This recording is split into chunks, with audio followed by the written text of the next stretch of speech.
اینم دوتا نه درست شد که فکر کنم این یکی اینم یکی نه تک خالم نمیشه. حالا بیا اینو درست کن.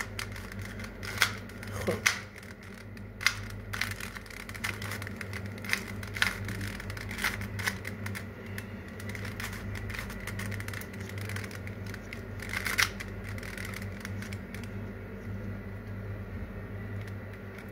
الان خرابه خب، اما با چند تا حرکت ساده راحت درست میشه.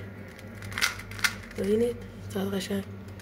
بچه‌ها اگر هم ویدیوی آموزش حل روبیک رو هم خواستید حتما داخل کامنت ها بگید و بازم ممنون میشم که ویدیو من رو ساب کنید و لایک و کامنت براش بذارید و تا ویدیوهای بعدی فعلا خدا نگهدارتون.